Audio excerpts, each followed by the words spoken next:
I woke to hear the jailer turn the key and push the door.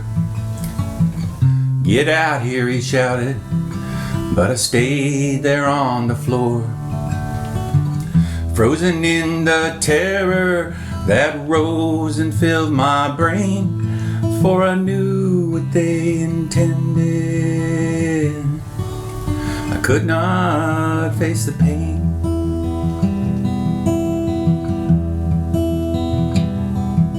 Then the soldiers came into the cell.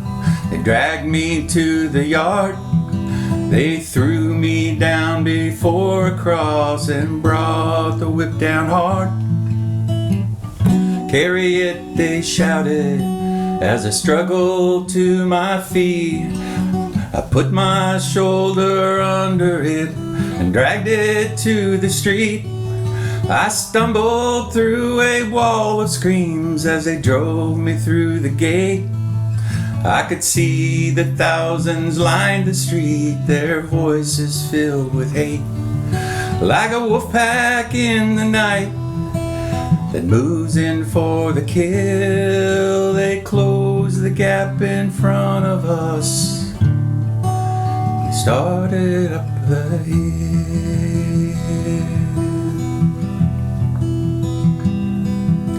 And it seemed I'd barely reached the top, and they grabbed me from behind. They threw the cross down under me and tied the ropes that bind the arms to the beams as they nailed my feet and hands.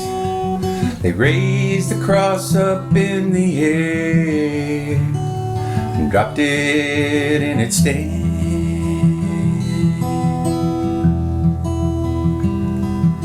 Through a blur of pain I saw the cross there next to mine. There were people all around it, so I looked to read the sign. It was nailed there above his head, so the world could see the new, that the man who seemed so helpless there was the King of all the Jews.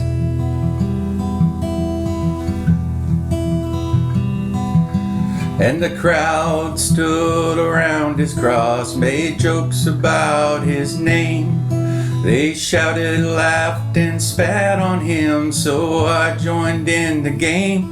I said, "Hey, if you're the king, why don't you get us down from here?"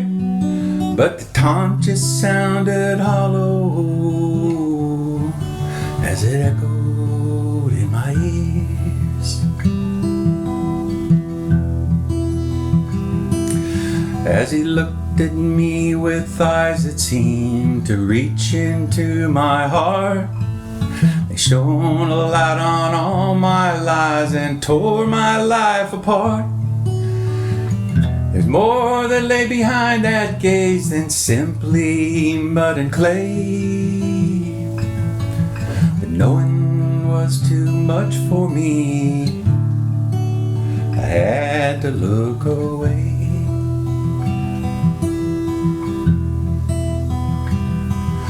But I chanced on another look at him while he was looking down, where the soldiers who just crucified us drank there on the ground.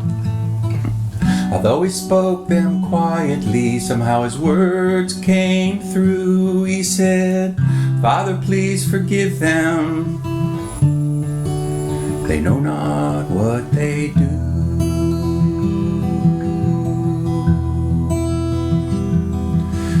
And then, as if they heard him speaking, the crowd began to roar with the frenzy by the priests who urged them on for more. The worse the accusations, the plainer I could see the guilt of the accusers, not the one there next to me, but the one on the other cross began to curse and swear, and his voice was filled with venom as he hurled it through the air. all the horror that was in him, laid his life to waste, came out in every syllable he flung in Jesus' face. Jesus only looked at him, but something rose inside of me. In spite of all that watched us there, it couldn't be denied, because his righteousness and innocence were shining bright and strong. I just couldn't keep my silence as that cursing still went on. I said, don't you fear the wrath of God, even at the end? You'll curse us both into the pit. Is that what you intend? You're only getting what we're due, sinned our whole lives long. But you don't talk to him that way. He's done nothing wrong.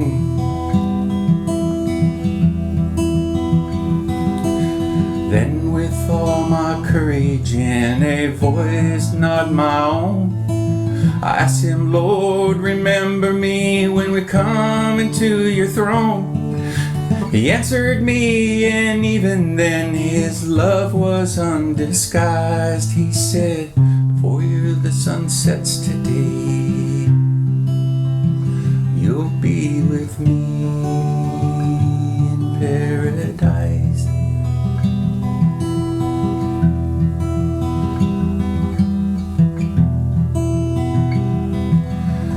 Shouts and curses did not stop even when the sunlight ceased. But somehow in the midst of it, my soul had been released. And though the agony continued, it's still too small a price